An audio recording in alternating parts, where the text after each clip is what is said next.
jaajëfal bu baax yéen ñi taamu la RTMD la radio télévision municipale de Dakar ñu dal ak jàmm seen émission lu bees tey ñu di ko jagleel rek wàllu tàggat yaram mu nekk rek émission boo xamante ne altine ba jot ñu ngi koy amal ngeen doon ànd rek ak Cheikhou Sow ak ay chroniqueurs ci fan yi ñu génn tey nag ñu wutu ko fii ngir waxtaane wàllu tàggat yaram. Di wax ci li nga xamante ne dina jëm ci wàllu basket football ak làmb waaye nag suñu première partie bi dañ koy jagleel rek li nga xamante ne mooy wàllu basket di si dalal ci loolu le président de l'AS de Dakar de basket monsieur Yatma Diaw di si ànd ak suñu chroniqueur Doudou Coulibaly Papi Tunkara bon dañuy door rek ak suñu invité Yatma Diaw laa jox bi mu nuyoo. Merci beaucoup Daoud donc maa ngi leen di remercier donc ci honneur bi ngeen ma def si daal di ne ma nekk seen premier invité par rapport ak émission sportive donc ñëw fii dafay neex si ñun parce que ñun ñëpp si kër gi lañ bokk donc suñu amee rajo boo xam ni ça englobe la mairie de Dakar donc toujours c'est un plaisir de venir au niveau de la famille donc di nuyu sama frère Doudou aussi donc di nuyu monsieur Tunkara aussi donc di rafetlu quand même invitation bi di leen ci gërëm encore une fois.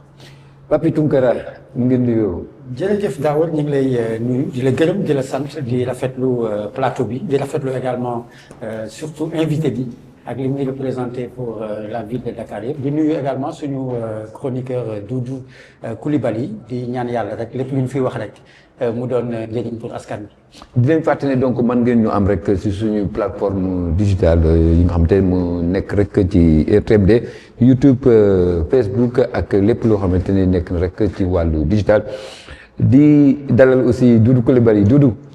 oui le grand. tey nag sport la ñuy waxal.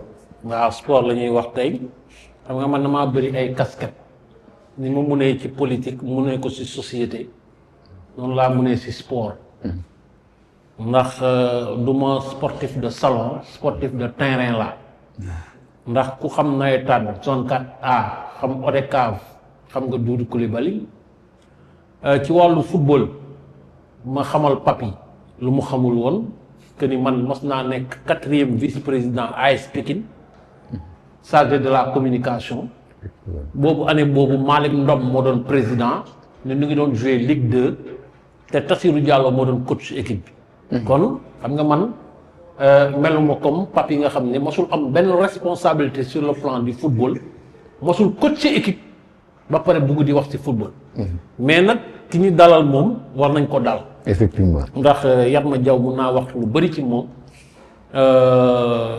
ndax maa moom bi ñu xamante c'était depuis le très jeune âge. parce que école ñoo ko bokkoon école zone B. mu meññee suñu kanam def carrière bu am solo bi muy dugg nag ci basket bi fekk na xam nga ñun dañ doon Daoud maa yow dañ doon reporter match basket. effectivement ñun match basket ville de Dakar yi défaite rek lañ ko doon kiiwee nu mu tudd lañ ko doon reporter maa ngi fàttaliku am na benn année dig gagné ñu benn waaye di ma seet ci stade ba gis ma ne ma yow ak li nga wax ci match bi yëpp yaakaaroon naa ni tey bu ñu ñëwee ville de Dakar daf ñuy rey mais gis nga mais ñuy def di def mais li may wane le travail seul le travail paye. ñu persévérant dem ñuy gagné dem demi-finale dem finale ba yow suba teel tey ku xam ville de Dakar xam ni mooy ràññee. ci wàllu li nga xam ni mooy basket loolu nag liggéey de très longue haleine la mais man nag du ma doyal. man pour man ville de Dakar war na dem ba au niveau mondial sooy wax basket nga ne ASC ville de Dakar man loolu mooy suma yéene. effectivement defe naa ne li nga wax noonu lu ñu ki nga xam te mooy suñu invité di le président Yatma Diaw dina si tontu parce que defe naa ne rêve bépp supporter ville de Dakar bépp travail bu nekk ci biir de Dakar je crois que ni gis biir de Dakar dem ci niveau mondial sax la ñuy wax waxuma continental. mais du tee dañuy wax rek président Yatma gàcce ngalaama ak équipe bi ñu àndal parce que aussi suñu xoolee résultats yu mujj rek xam nañ ne ci at bi ñu génn bii de Dakar def na ci jaloore dinañ ci ñëw mais ci wàllu woowu def naa ne fa laa ko bëgg ñu doore fa ak li nga xam te mooy le bilan de l'année de la saison 2024 li ci mujj mu nekk rek li nga xam te moom mooy la Coupe d'Afrique des clubs la ville de Dakar organisé ko c'était une première pour la ville de Dakar mais c'était pas une première pour les clubs du Sénégal parce que am nañu ko fi organisé à l'image de Duc et autres avec une bonne organisation mais boo xoolee ci biir certains disent que c'est une bonne organisation d'autres aussi am nañu appréhension yow en tant que personne morale en tant que ki nga xamante yaa jiite ville de Dakar c'était une satisfaction wala échec la par rapport ak li nga xamante moom mooy cette organisation. Merci Daoud. Donc, sur le plan de l'organisation, bon, l'idée bi ñu gën a partagé man écho yi ma am et que ñun personnellement évaluation bi ñu def mooy c'est une réussite sur le plan organisationnel. D'ailleurs waa FIBA yi l'ont dit clairement musuñu organiser Coupe d'Afrique des clubs bu mel nii sur le plan organisationnel donc ñoom seen bopp donc ils ont été très satisfaits sur le plan hébergement des délégations sur le plan transport sur le plan même de l'organisation du stadium. Donc ñoom ba ñëwee xàmmeetuñu woon Marius Ndiaye donc je pense que jugement boobu am na solo donc sur le plan de l'organisation sincèrement donc bu ma nee boo jëlee 100 personnes les 99% disent que c'était une réussite totale et que ñun loolu lañu évaluer aussi donc di ci sant yàlla parce que aussi dañ koy organiser xawoon na metti parce que quand même premièrement mooy que Sénégal 25 ans lañ toog organiser wuñu Coupe d'Afrique des clubs deuxièmement choix wu Marius Ndiaye ak niveau de dégradation bi stadium bi nekkoon c'était pas évident nga organiser fii mais dañ ko ñafe jaayante ko donc d'abord refaire le stade refaire pelouse bi def refaire parquet bi et tout donc def un travail extraordinaire sur l'éclairage du stadium bi et tout pour permettre à mettre stadium à niveau pour nous jouer. Donc ça, on l'a réussi. Donc comme je l'ai dit tantôt, waa FIBA yi l'ont très bien apprécié et que sincèrement, ñun pour ñun réussite la.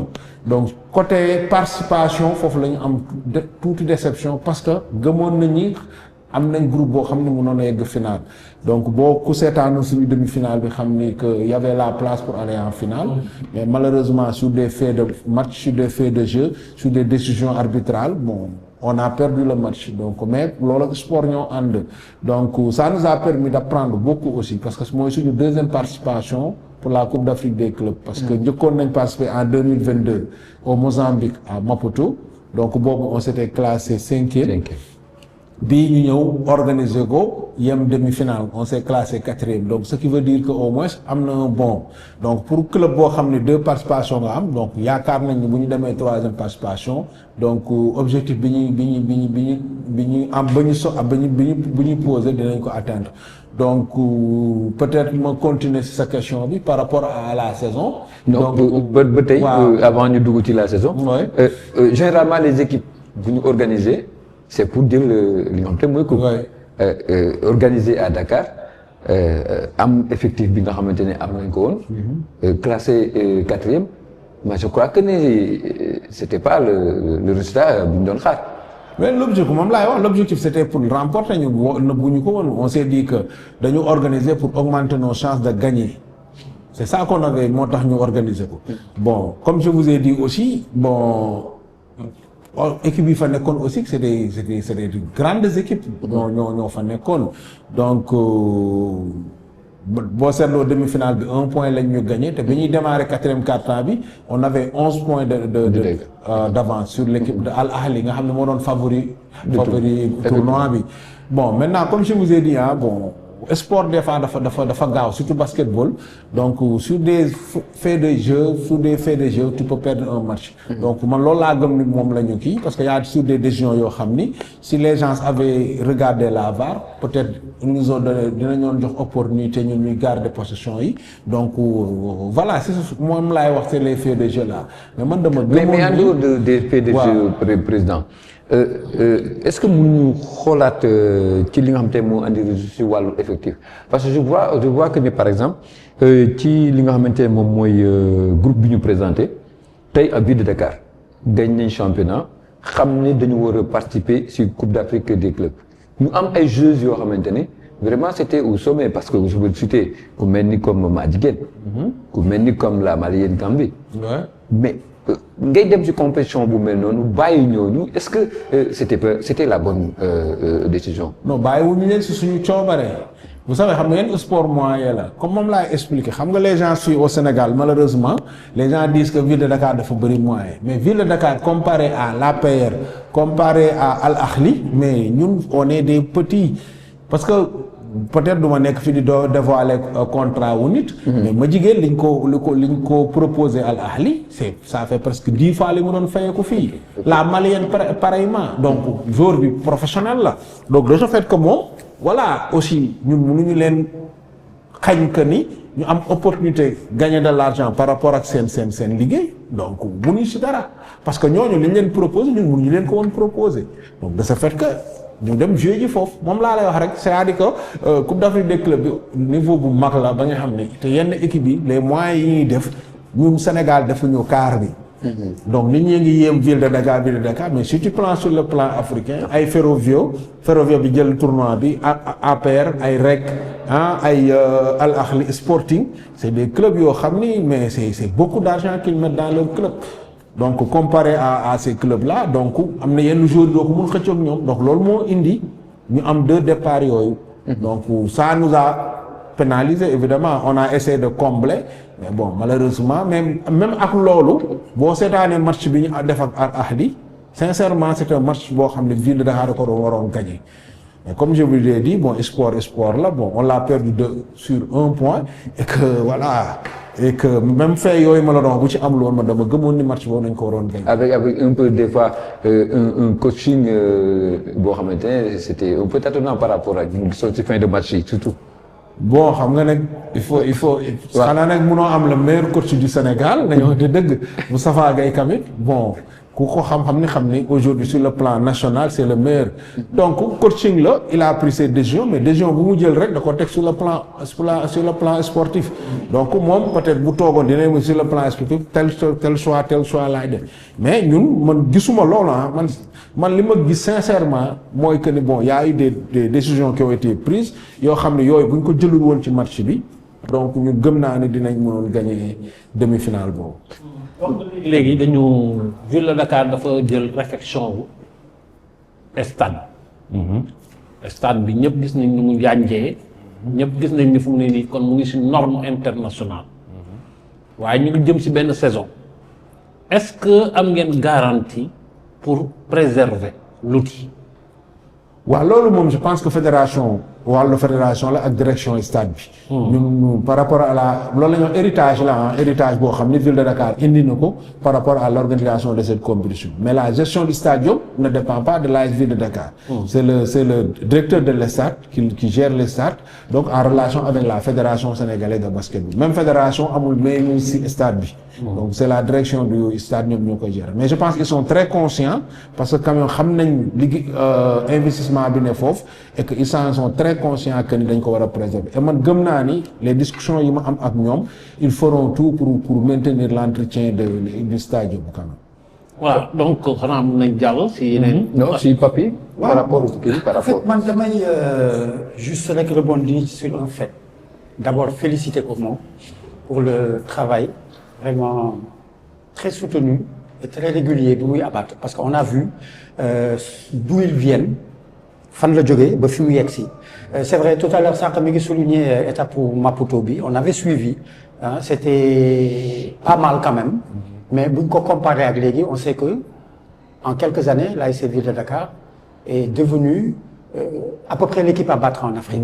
man foofu rek laa xaw a taxawee parce que en fait je me disais que ce tournoi là du fi génn. cette coupe allait rester ici. Man au début c'est ce que je m'étais dit que ASC Ville de Dakar voilà la bonne pioche parce que mbir mi mooy il y a tellement d'efforts consentis en termes de qualité de joueuses ak mainmise bi ñu am au Sénégal porte ouverte en Afrique ba commencé nekk un certain miroir en Afrique ñuy xool man je piochais un peu au niveau de Al Ahli doon xool et tout ça mais Al Ahli seen wax yëpp c'était l'ASC Ville de Dakar. APR bi muy wax au Rwanda la même chose c'était l'ASC Ville de Dakar moom mooy problème bi comment faire pour vaincre l'ASC Ville de Dakar donc je me disais que donc l'ASC Ville de Dakar a les atouts nécessaires pour que ce tournoi-là reste ici mais man li ma gis ma lecture président je ne sais pas si vous partagez la même lecture mooy que ASC Ville de Dakar c'est au niveau mental qu'ils ont pêché dans toutes les rencontres man sama gis-gis bopp parce que c'est tous des matchs que l'ASC Ville de Dakar maîtrisait rawatina 11 points yi muy wax c'est-à-dire moi je me disais que c'est un match à ne pas perdre on ne pouvait pas perdre à 11 points donc comment est-ce que c'est arrivé man aspect mental bi rek laay gis quoi donc je me disais que est-ce que aujourd'hui président cette équipe ne gagnerait pas à mieux travailler cet aspect-là que l'aspect technique entre autres parce que technique bi yooyu yëpp mi ngi fi pour gagner n'importe quelle équipe mais est-ce que c'est pas l'aspect mental qui pêche. Vous avez raison côté boobu am nga ci mais am na ay li tax parce que boo jëlee groupe bi. la majeure partie boo ci jëlee génnee yenn international yi ñi ci bari moo doon seen première compétition au niveau continental au niveau international donc pression boobu da doon feeñ ci yenn joueurs yi loolu c'est vrai mais aussi jouer sa public aussi dafa metti compétition yu toll nii des fois xale yi dañuy xaw a stressé donc effectivement bon ñun Sénégal amuñu habitude def coaching mental c'est-à-dire que préparation psychologique beeg yooyu yëpp manqué na vous avez raison on n'a pas cette attitude mais je pense que loolu c'est une chose boo xam ne maintenant ak sport de haut niveau bi il faut préparation mentale boobu di am quoi donc loolu manquement la man je le dis je partage ça je pense que aussi loolu parce que gestion match fi day toll fenn boo xam ne mental moo koy gérer parce que am na match bi fi mu tolloon boo seetloo yenn joueurs Al Ahli ñoom ñoo gérer jël match bi à leur main gérer ko mentalement ba indiwaat seen équipe au niveau de Ville Dakar. donc yooyu aussi c'est président aussi boo ko seetloo mental boobu say dafa naa ne bu tax du léegi wax nga ne ay joueurs yi nga xamante yeneen équipe yi comme Al Ahli ay joueurs yu mature yoo xamante ne des fois doon nañ say fait de match ñu jël ses responsabilités dem mais à la Ville de Dakar on a senti que ne amul woon benn joueur boo xamante ne bu mën a taxaw peut-être que jël responsabilité boobu parce que la tendance li ñu doon gën a gis moom mooy la pression bi nga xamante ne le coach da ko doon exercer sur les joueurs. waaw bon mooy li may wax rek mooy li ma wax c'est-à-dire que ñun peut-être loolu manquement la si ñun c'est-à-dire que dafa préparer équipe yu mag yi dañu am benn préparateur mental psychologique boo xam ni match yi surtout match yi nga xam ne da nga koy jouer devant ton public avec pression bi ci am parce que c'est des matchs à pression donc fii bi bu parewul dans la tête rek day perdre sax ay moyens am na joueurs yoo xam ne boo leen seetaanee da ngay foog ni mënuñu dara ci basket et parce que c'est des pépilles des filles excellentes boo leen gisee ci championnat bi da nga naan non du kii laay seetaan parce que voilà mentalement dañu taxul woon donc loolu dañ koy intégrer on va l'intégrer aujourd'hui parce que bu ñu dem ci yenn compétition yi quand même il faut que ñu def préparation psychologique bi daf ci am solo quoi. D'ailleurs aussi que va rester sur le plan continental ak kii parce que tey jigéen ñi ñoom ñoo def la coupe d'Afrique des clubs mais prochainement les garçons dañuy dugg ci basket African League bi mu nekk loo xamante ne bu beneen dimension la effectivement est-ce que le tournoi bi ngeen organisé nii servir na leen de baromètre wala aussi quelque chose boo xamante ne di leen permettre ngeen mën a aborder échéances yooyu si ni ngeen ko bëggee. non jàngat nañ ci lu bari d'abord sur le plan recrutement parce que aussi chez les filles on a eu des ratés on le considère parce que profil yi ñu jëloon apport bi ñu doon xaar si ñoom malheureusement indiwuñ ko boo xoolee yeneen équipe yi par rapport ak seen recrues yi ñoom suñu recrues yi des na américaine bi ñu indi voilà malheureusement liñ doon xaar gisuñu ko même pivot yi ñu indi woon bon génnewuñ ñu ci match yi donc sur le plan recrutement am na ay manquements donc loolu bu la dalee par rapport ak baal bi foo ñu tey xool ñan la ñuy recruter c'est-à-dire que pour man baal bi recruter ñaar ñett joueur de haut niveau yoo xam ne c'est sûr que dañuy indi valeur ajoutée que nga dem recruter ay 6 7 8 yoo xam ne ëpp lu ñu valeur xale yi jouer fii donc yooyu donc leçon yooyu jàng nañ ko ci et d'ailleurs ci loolu la ñuy travailler présentement ak staff technique bi pour quand même am benn base locale bu solide après nag quelques éléments yoo xam ni de haut niveau yoo xam ne bu ñu ñëwee dañuy tirer le groupe vers le haut donc comme tu dis jàngat nañ ci et que je pense que baal bi comme tu dis moo gën a exigeant quand même parce que boobu beneen niveau bu élevé la donc mais on y travaille ñu ngi ciy liggéey présentement l'adjoint du coach Ali Ngone yónnee nañ ko Maroc ni combine bi fa am par rapport à la détection et tout. Il est présentement là-bas au nom de l'ASC Ville de Dakar pour dem xool voilà avec les gens de la balle détecter yenn pépés yi xool ba xam voilà ce qu'on peut tirer de là-bas. Donc ñu ngi ciy liggéey tooguñu depuis ba ñu gagné championnat bi mu wóor ni ñooy représenter le Sénégal ci compétition boobu on travaille sur ça quoi. On peut dire donc de la couverture ci li nga xam te moom mooy wàllu Coupe d'Afrique bi. Parce que le constat est là. Ville de Dakar amoon na ay jafe-jafe mais sur le plan local je crois que la saison 2024 defe naa ne c'était une grande réussite. oui waaw bon si jigéen ñi moom ñoom grand chelem lañ def donc mooy maanaam ñoo gagné trophée yi fi ne yëpp donc sincèrement saison bu exceptionnelle lañ def donc ça veut dire que chez les filles toll na niveau boo xam ne aujourd'hui voilà c'est une équipe qui a quand même niveau wu Afrique le niveau africain. Ça c'est une bonne chose maintenant lan mooy consolider ko c'est-à-dire essayer bañ a wàcc. Pour loolu il faut toujours se mettre à niveau chaque fois se mettre di challenger sa bopp voilà di am toujours des ambitions yoo xam ni yu gën a élevé mais ñu ngi ci liggéey donc chaque fois bu saison jeexee dinañ xool lu ñu manqué xool groupe bi nan lañ koy renforcer sur le plan staff beeg joueurs yeeg et tout ça ñu ngi liggéey je pense que le groupe bi ñu yor nii déjà baax na et que bien que yeneen équipe yi quand même ñu ngi renforcer wu ce que les gens oublient parce que man info yi ma am bon y a des équipes yoo xam ne comme ñu ngi def recrutement yu am solo donc ça veut dire que saison ren bi c'est sûr que mooy gën a difficile saison 2024 bi ça moom c'est une certitude. C'est l'équipe à battre. Voilà y a ça mais aussi mooy li ma wax. am na ay 3 ba 4 équipes yoo xam ni. Donc mon ami Pathé je vois que ni mi ngi Guédiawaye basket je sais que mi ngi renforcer bu baax équipe am donc te yéen bokk poule te ñoo bokk poule donc équipe la boo xam ne il faut compter sur cette équipe là GBA bon il y a toujours le Dakar Université Club le Duc aussi qui s'est très bien renforcé il y a la Jeanne d'Arc et que il y a aussi Saint-Louis qui veut revenir donc quand même saison ren bi mooy gën a difficile bon il y a aussi CMT aussi je vois que ni ñu ngi liggéey voilà donc am na club yu bari quand même ñu ngi pousser parce que aussi c'est normal je dis que pendant 5 ans il y a que Ville de Dakar qui gagne donc c'est normal que club yi renforcer wu pour challenger et que loolu mooy jox sax appétit mooy jox valeur suñu championnat local bi il faut que. yow kon fu mu nekk nii. xam nga nekk nga 5 ans bi nii ñuy jël. championnat ouais. yenn saa ñu teg le grand chelem. jël raatal lépp. mais léegi challenge Ville de Dakar kon ren lan lay doon.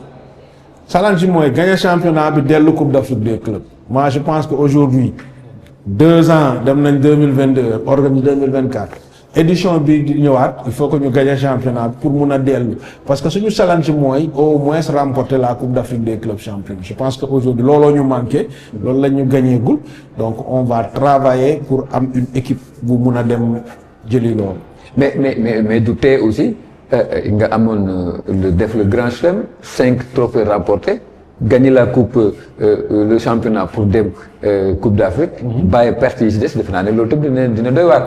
waaw xam nga booy dem comme li ma wax rek xam nga mënoo ñëw di démarrer saison ne damay raafale lépp yeneen équipe yi c'est manque de respect sax par rapport aux autres clubs je pense que. mais club vous avez placé la ba d'accord mais comme je dis c'est vrai mais aussi sport la yow sportif nga xam nga nit ki da ngay am ambition mais da nga naan sama objectif lii la bon maintenant objectif boobu da ngay liggéey pour loolu man li ma wax mooy objectif bi c'est le championnat d'abord parce que c'est le championnat qui t'ouvre les portes de l'Afrique.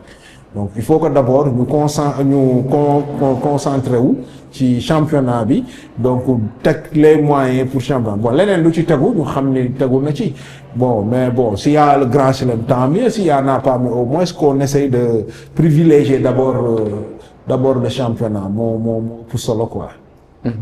Président, excuse-moi un peu. dama gis en fait j'ai regardé tout au long de la saison.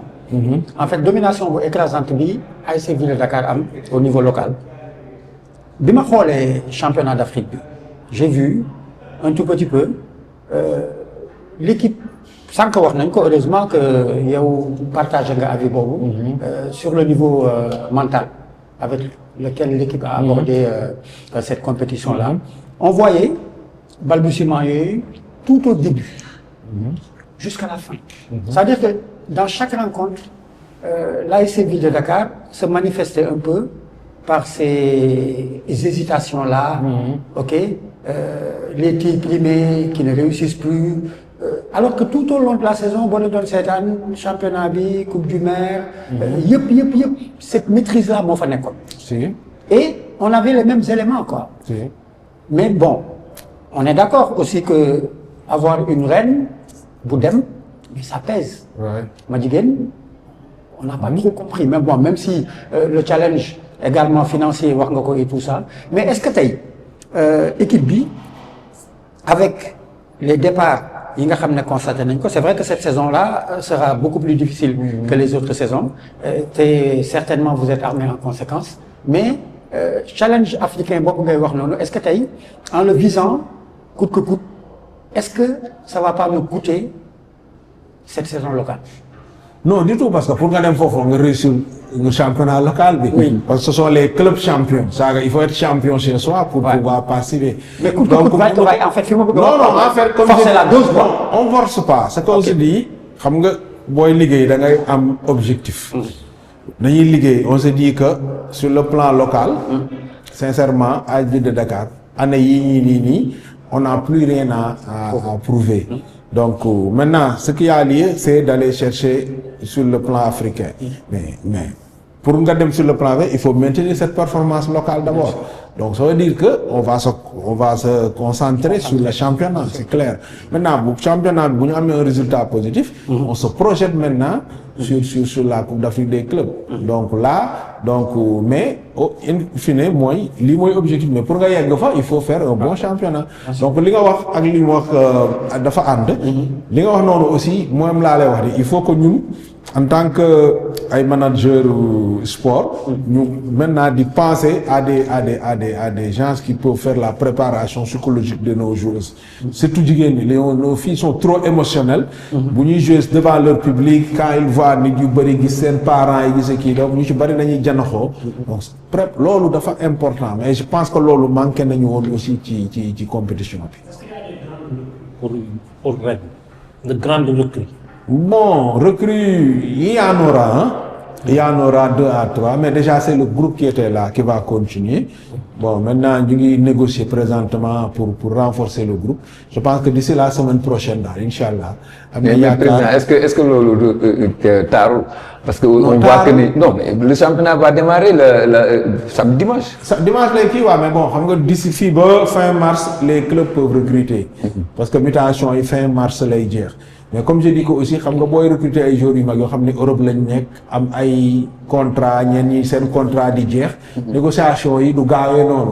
il faut des lettres de sortie. Bon man tey day dégg le président de la fédération bu wax ne am na club yu bëri yoo xamante ne pare wuñu woon doon nañ sax demander. li nga xam ne moom mooy report. bon Ville de Dakar si ñooñu la bokk pare bu leen. non ñun pare nañ déggoo moo wax ni le groupe qui était là, le groupe est là. Mais comme je dis que chaque année da ngay xool fi nga war a renforcer nga def renforcer ko. Donc si renforce yooyu lañu nekk. et booy renforcer ñi ci bëri Europe lañ doon jouer te pour ñooñu mun a qualifier il faut que nga am ay lettres de sortie. loolu mooy réglementation FIBA.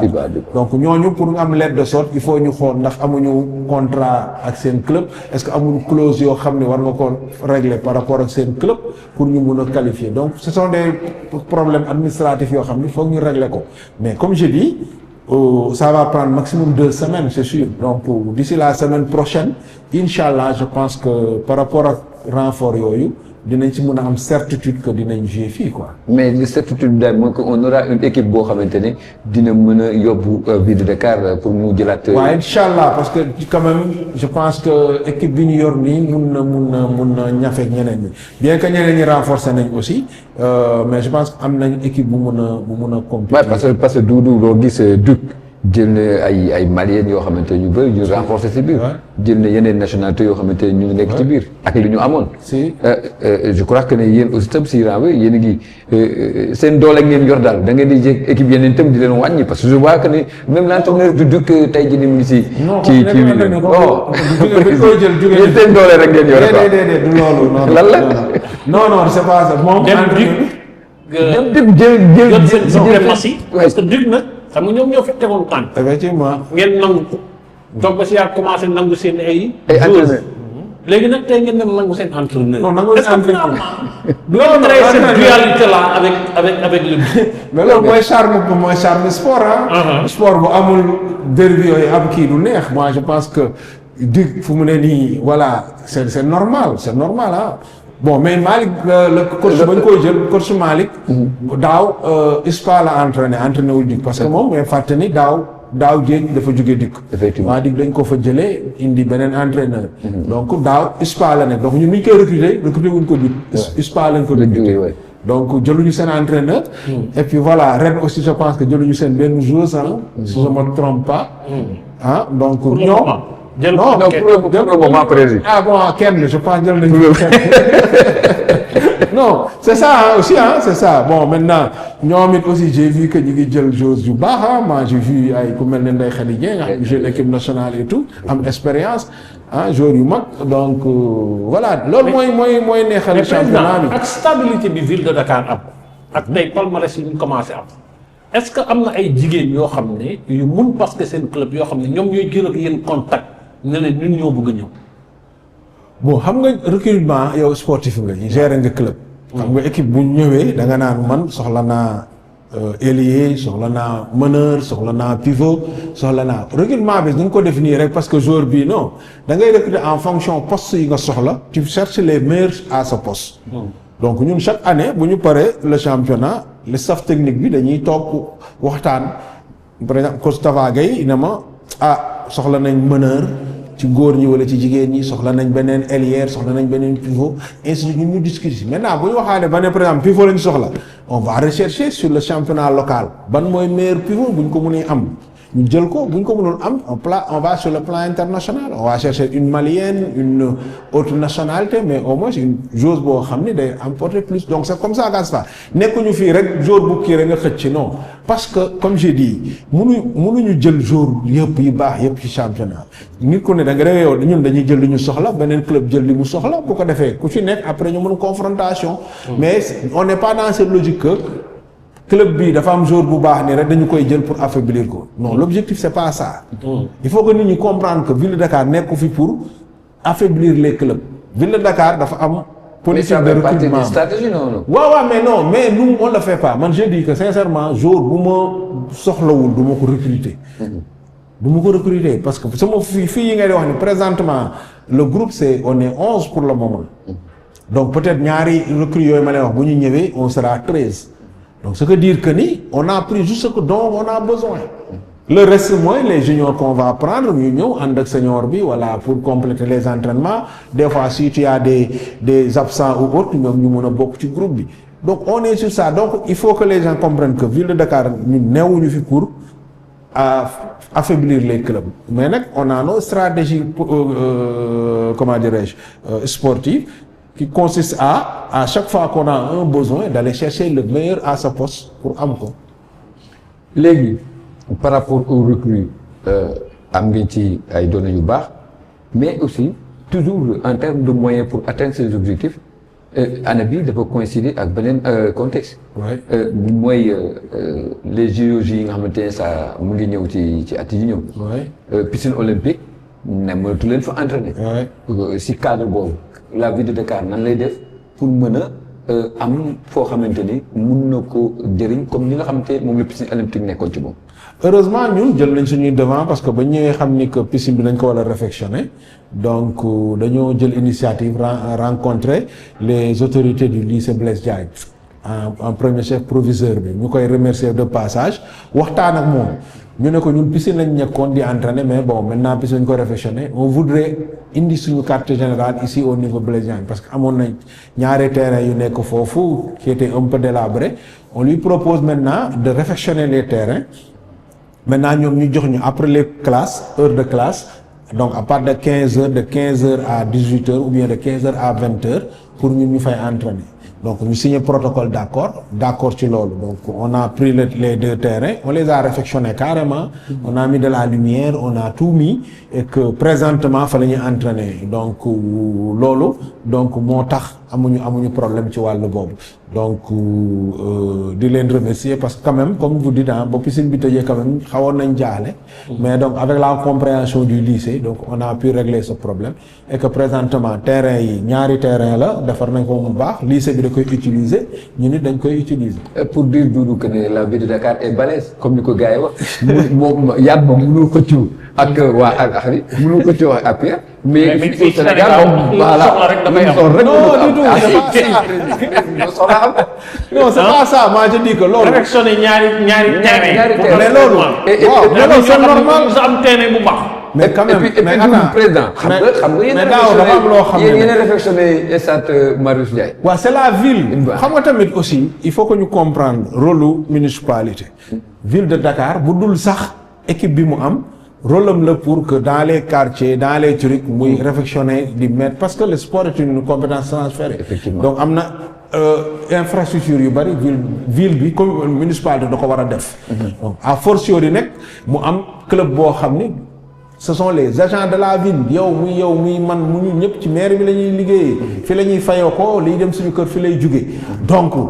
balaa nga naan kañ laax jaay balaa ngay xaw ma laax lekk comme on dit donc munoo am club boo xam c'est conseillé par tes agents mais booy appee ñeneen ñi ko ñoo ci war a jiitu donc je dis que c'est tout à fait normal seulement li ñuy wax rek xam nga affaire yi moom choix la ak bëgg-bëgg parce que choix wu mettre les moyens dans l'ASC Ville de Dakar choix politique la Khalifa Sall ba mu nekkee maire moo ko décidé nee na moom basket la bëgg. donc c'est un dessus du football il va mettre les moyens pour basket parce que danaa ñëw suñu finale yi comme ni ko Doudou doon waxee. effectivement dig di ñu gagné rek. mu ne yéen mais c'est quoi le problème on lui explique ñu ne ko fi jour yu baax yi da nga leen di fay salaire da nga leen di utal ay appartement da nga leen di joxal transport da nga leen di jox ay prime expliqué mu ne bu dee loolu la kañ on va mettre les moyens au moins pour ngeen am équipe bu compétitive. donc ci loolu la volonté politique la. ba mu ko commencé. résultat yi commencé ñëw soit Wardini ñëw continuer ko Barthélémy Diaz ñëw continuer ko. donc maintenant ba affaire bi maintenant l'équipe voilà autorités yi fi jaar yëpp donc on y a soutenir l'équipe donc comme je dis c'est des choix yoo xam ni autorités yi municipales yi ñoo ko jël et que loolu moo indi résultat bi et puis ñu leen ci remercier encore une fois parce que ñu peut-être suñu passion la basket bi bon bëgg nañ ko mais bu dul woon autorité yi bu ñu jox loon les moyens pour ñu am résultat yi amaana kañ du ñu yegg si fii. mais Blaise Diagne pour entraînement. régler na benn problème. mais problème regroupement yi nag. regroupement yi on se regroupe au niveau du centre de formation donc may remercier encore le directeur monsieur Mbow Mamadou Mbow aussi on a discuté parce que foofu y a déjà un restaurant qui est là-bas donc on peut bien se regrouper foofu préparer wu dem jouer ji match. par rapport ak li nga xamante ne moom mooy wàllu moyens yooyu ba tey. nga xamante ni donc am ngeen li nga xamante ne moom mooy Blaise Diagne am centre bi nga xamante ne moom mooy. centre de formation maintenant aussi c'est une remarque boo xamante dañ ko def yéen chaque année on voit que ne en termes de recrutement en termes d'investissement en termes de prise en charge la ville de Dakar dafay def lu bëri ci li nga xamante ne moom mooy ay joueurs am mais en retour des fois l'année bi ci topp dañuy dem. est-ce que ville de Dakar day am ci loolu nga xamante ne moom lay investir mu am retour d'investissement wala duñ ci am dara. waaw loolu moom problème mu texte basket bi la. parce que effectivement li ñu investir ci recrutement wu jour bu doon bu jour jugee fii dem Europe jouer ji ñu am retour sur investissement amaana dinañ toll benn instant sax duñu soxla la subvention de la ville. mais malheureusement loolu football am na ko mais basket amagu ko. parce que amagu ko jour bi bu contrat am jeexee mun na changer équipe xam nga lan lañ koy laaj bu demee foofu lettre de sortie donc lettre de sortie bi bu ñëwee ci yow su contrat am jeexee mënoo ko téye parce que joué na la ba saison bi jeex boo ko libéré wul 10 jours yu ci topp FIBA qualifié ko. alors que ce qui est important mooy comme ni ko football di defee jour boo ko mënoo ko jël ci club te négocier woo club bi donc yooyu facilité yi football bi am malheureusement ñun amuñu ko. mais est-ce que tey président bu ñu xoolee comme ni ko Doudou waxee sànq par rapport ak l'organisation moi je me dis que tey ASC Ville de Dakar c'est vrai peut-être même que ça s'est fait peut-être un peu tard, même si mieux vaut tard que jamais. Mais mise boobu mairie de Dakar ak équipe am war nañ ko mën a am budul dara. Ça veut dire qu'aujourd'hui en termes d'organisation, en termes d'infrastructure, en termes de rassemblement, je crois que warul mën a am fenn fu ASC Ville de Dakar di war a mën a amee un problème organisationnel, déplacer un problème pour essayer de régler un autre problème. Donc je me dis que peut-être il y a des choses yoo xamante ne peut-être en amont, peut-être les prévisions peut-être n'y sont pas à ce niveau-là, je ne sais pas comment ça se passe entre vous. Wala boog ASC Ville de Dakar comme ni ko le maire Khalifa Sall jëlee woon noonu en charge, peut-être les autres ne l'ont pas fait, même si avec lui, après lui, c'est la continuité. Mais est-ce qu'aujourd'hui, l'ASC Ville de Dakar est prête pour que challenge yooyu sur le plan infrastructurel nekk ay mauvais souvenirs? Oui, c'est normal. Man li ma gëm Ville de Dakar war na mun a am complexe boppam comme ni ko ay Al Ahly amee ni ko APR amee. am complexe am sa terrain d'entraînement, am ses lieux de recrutement. C'est possible. Mais comme li ma la wax rek lépp rek c'est des volontés politiques la. Tey aujourd'hui les gens fii ñu bëri foog ne ASC Ville de Dakar basket rek la, bien que basket bi si la ñuy def le plus de moyens, mais am nañ section football, am nañ section volleyball, am nañ section boxe, am nañ jeu de l'esprit. Donc parce que man mi lay wax ni maay premier vice-président ASC bi de façon générale, bien que je suis président section basket, mais je suis le premier vice-président de l'ASC derrière le président Daouda, ma koy nuyu au passage. Donc pour te dire que volonté la rek.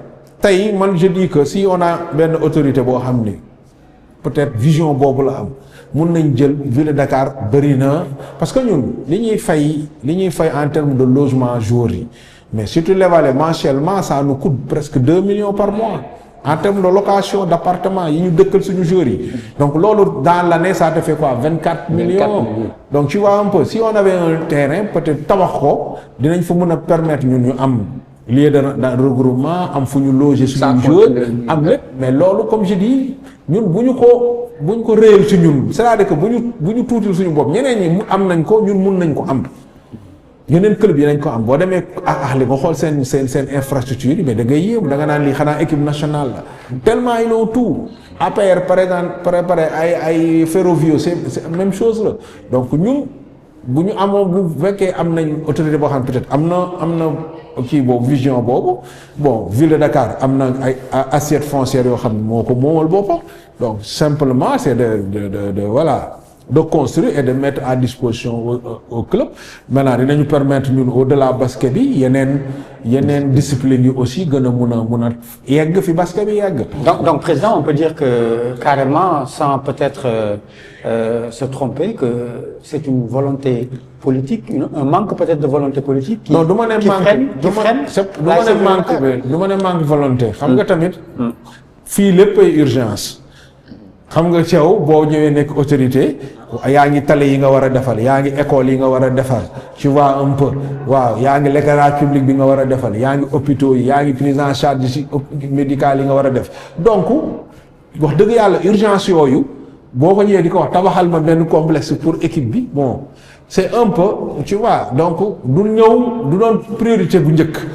bu doon péetu bu njëkk mais je pense que bu ñu expliquer ba comprendre que lim ñu mun a indil ci njariñ rapporter parce que mun nañ koy utiliser sax di ko louer après ñeneen buñ ko soxlaa ñu louer ko mun nañ donc voilà c'est une possibilité qui est là ñun heureusement fi ci maire bi la ñu nekk on est des gens yoo xam ne fii la ñuy liggéeyee moom on peut pousser ces autorités quand même à prendre cette option. C'est très attractif. Mais attractivité boobu est-ce que sponsor yi ñu ngi leen di jege. pour gën a mun jaay seen produit à travers le basket et la Ville de Dakar. Bon ci Coupe d'Afrique bi moom am na quelques sponsors quand même yu ñëw. accompagner d'ailleurs c'est l'occasion de les remercier xaw ma ndax mën naa leen tudd ou pas. Voilà donc il y a d'abord notre sponsor leader Kébé Imo donc quand même qui a mis 40 millions par rapport à la compétition. Il y a Orange qui est venu indi logistique ba pare jox ñu un 5 millions mais boo évaluer li ñu joxe yëpp c'est presque une vingtaine de millions. Il y a premier XBet, il y a Oryx, benn compagnie kii la pétrolière. Donc bu ñu accompagner, il y a eu Kiren qui nous a accompagné. Donc am na sponsor yu ñëw accompagner comme li ma la wax rek affaire yi moom bu fekkee organiser nga benn bu ñu organiser woo rek dinañ mun a am sponsor parce que sponsor li ñu soxla que visibilité lañ soxla. boo gisee ñu bëri ci làmb bi parce que làmb dafa am popularité dafa am visibilité football bi pareillement donc ñun ñoo war a liggéey pour rendre attractif le basketball et que loolu liggéey la boo xam ne ñun war nañ ko def en tant que club mais aussi la fédération am na ci wàll. mais pour le moment Ville de Dakar amuñu si benn stratégie boo xam ne leen andil xaalis. waa ci compétition bi ci Coupe d'Afrique des clubs bi comme li ma la wax. amoon nañ ko c'est sûr que ci Basketball African League bi aussi on va mettre la même stratégie pour décrocher ay sponsors. Maintenant nag comme vous dites loolu c'est une bonne idée pour le championnat bon on verra comment quand même au moins essayer d'avoir benn sponsor boo xam ne dinañu accompagner pendant tout le championnat ça aussi c'est une idée boo xam ne mu doon nañ ko mën a explorer. Président on a tendance bu ñu waxee ASC Ville de Dakar de basket. waaw jigéen ñi rek la ñuy wax. et puis il y a l'équipe masculine nga xamante ne aussi itam daaw gis nañ résultat bi mu def. nekk champion ba xamante ne tey moo ko war a dem mu dem ci baal bi. effectivement. et ce sera une équipe boo xamante ne ce sera très attendu cette année. Certes tout poule yi tiré nañ ko mais nag buñ jàpp ne bokkuñu ak yeneen équipe yu loolu mais challenge bi ci góor ñi aussi dafa am solo. waaw oui parce que góor ñi macha allah bon li ñu def daaw aussi c'était pas évident parce que équipe yu mag ñoo fi ne woon di gagner donc il y avait Douane il y avait Duc donc ñooñu ñoo doon favori yi donc yàlla may leen ñu gagner le championnat donc avec un travail sérieux qui a été fait par le coach Libas qu'on félicite au passage donc effectivement aujourd'hui beneen challenge beneen niveau la ñu war a dem ñun xam nañ ko sera sur le championnat on sera attendu mais aussi pour baal bi aussi waruñu dem def moins que li fa Douane def parce que Douane aussi compétition yi mu participé au moins dem na deuxième phase finale yi au moins qualifié wu na si phase finale yi am na benn année sax dem na ba jouer finale donc ce qui veut dire que baar bi fi ñu ko teg dafa rëy donc c'est à nous aussi parce que déjà baal bi dëkk yëpp ko soxla le fait que ñuy organiser benn conférence Sahara bi à Dakar privilège la pour ñun. parce que fi am na club yu bëri dañuy def road to the ball xaw ma ni anglais la. maanaam en route vers la balle. donc ce sont les préqualifications la ñuy ay préqualifications la équipe di jouer donc pour mun a participer ci conférence donc dëkk bu nekk mi ngi xëcc pour organiser donc ñun sur le plan sportif dañu war a am équipe boo xam ne au moins. buy justifier le pourquoi Dakar di organiser donc loolu tamit dafa am solo d'abord mooy participer carrément deuxièmement aussi sur le plan de la mobilisation je pense que loolu aussi il faut que ñu réussir ko donc parce que c'est pas donné dëkk bu nekk ko bëgg a organiser gis nga daaw Égypte moo organiser woon conférence du Nil ren Maroc la gaa yi dem c'est Maroc qui organise donc yeneen dëkk yi ñuy xëcc pour organiser donc ñun si on reste comme ça avec les bras croisés mais ëllëg beneen dëkk mun na jël conférence bi donc c'est une compétition comme ni ma ko waxee rek bu élevé donc qui est convoité par toute l'Afrique donc du lu ndaw il faut que les gens mettent dans leur tête que ni du compétition bu ndaw et que dafa laaj préparation. Est-ce que ni ñu traiter le basket féminin au niveau de la ville de Dakar noonu la ñu téye aussi le basket masculin. Ah oui si je pense que góor ñi se plaignent pas donc en termes de prise en charge dama ne sax góor ñi moo gën a cher en termes de prise en charge que les filles donc c'est des professionnels donc des joueurs la yoo xam ni voilà internationaux lañ voilà donc mais je pense que ce que groupe bi ñu am ni ak ñi ñuy négocier pour la balle am naa ci yaakaar ni que on pourra représenter dignement donc li ñuy lancer rek c'est sur le plan de la mobilisation aussi il faut que ñu réussir loolu c'est-à-dire que Dakar Arena la ñuy jouer donc il faut que les supporters ñu xool am stratégie de mobilisation boo xam ne tous les matchs quand même qu'on remplit le stade voilà pour quand même au moins mériter ce choix de Dakar pour la conférence Sahara. mais est-ce que ni ngeen amoon implication. pour organiser le championnat féminin est-ce que si baal bi noonu ngeen di amee responsabilité wala bii da ngeen. non bokk non mun a am ki bii moom baal bi ñoom ñooy organiser seen bopp. sur le plan organisation ñoom ñooy organiser mais yow club bi yaay mobiliser say militants safurla say supporters yaay mobiliser voilà yaa am stratégie pour rendre attractif la compétition par rapport à kii mais baal bi sur le plan organisationnel ñoom ñoo koy organiser mais équipe bi yow mii bi nekk fii di jouer donc yaay mobiliser say supporters pour que ñu ñëw supporter sa équipe quoi. est-ce que tey bu fekkoon da ngeen di décider yéen baal bi duñ ko jouer fii. dañ ko joué. Marius Ndiaye moo gën si ñu parce que moo gën a jege donc miin nañ ko et ainsi de suite et tout mais aussi ñoom ils ont leurs critères xam nga suñ compétition boo xam ne c'est la NBA. qui l'organise dañu am seen critère d'organisation ñoom donc Arena la ñu jugé que moo am des dispositions yi mu war pour ñu mun a organiser donc ñoom foofu la ñuy organiser. et organisation bi ci cadre boobu dafa làmb lu bëri. Et vous avez vécu l'expérience avec la RTND si Coupe d'Afrique des clubs bi. Est-ce que vous comptez aussi par rapport ak baal bi aussi defaat lu mel. waaw baal bi mooy li Doudou di wax ñoom ñooy organiser seen bopp. c'est la NBA qui organise. donc waaw donc ñoom ñoo yor seen organisation seen lépp ñoo ko yor. donc yow club bi je pense que mun nga. am une stratégie de mobilisation de tes supporters am une stratégie de participation de visibilité mais même ci biir enceinte bi tout ce qui se passe là-bas c'est eux-mêmes qui l'organisent. damay embrayé foofu wala delluwaat ci ginnaaw ci wàllu couverture médiatique championnat féminin bi da ngeen fi liggéey ak RTMD. noo koy apprécier.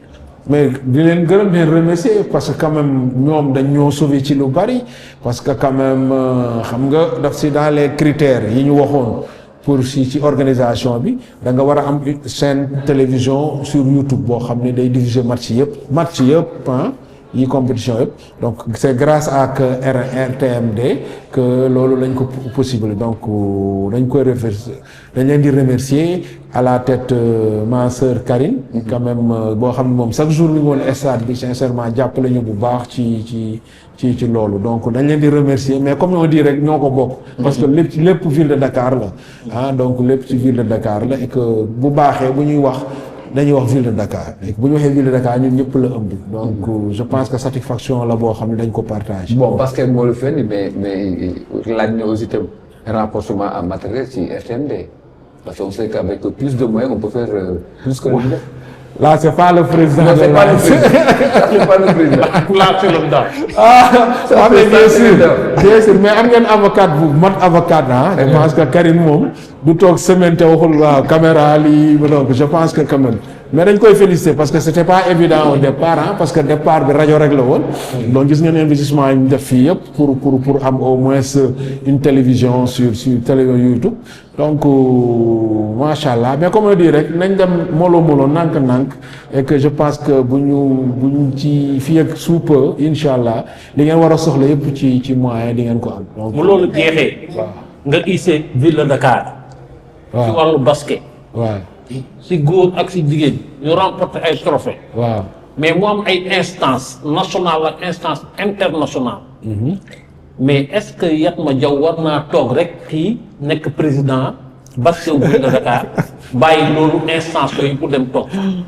bon loolu xam nga débat bu choix la moi je pense que benn jour président Babacar Ndiaye mi ngi koy expliquer parce que quand même ba ñuy démarrer moom il voulait que ma ñëw intégrer la fédération donc ba mu ñëwee waxtaan ak man ma ne ko président bàyyi ma tabax sama club parce que dama am club boo xam ni il faut que ma tabax ko mu au moins mu nekk club bu mag ci wàllu basket donc c'est là jël sama vice président mu Yaya Sey ma ne ko demal fédération et mi ngi fay def liggéey bi liñ ko fa sant mi ngi ko fay def donc man ambition personnelle bi ma amoon mooy construire un club boo xam ni day refléter la ville tu vois parce que ville de Dakar comme on dit comme ci yeneen dëkk yi man option boobu laa am Liverpool est connu parce que am na club de foot amaana Sénégal bu amul Liverpool amul woon club de foot bu tolloon sénégalais yi du ñu xam Liverpool donc nga dem yeneen dëkk ay Marseille dem yeneen dëkk Sénégal bu nga xamee parce que sport moo tax ñu xam leen donc une grande ville il faut que mu am une équipe qui porte son nom parce que loolu dafa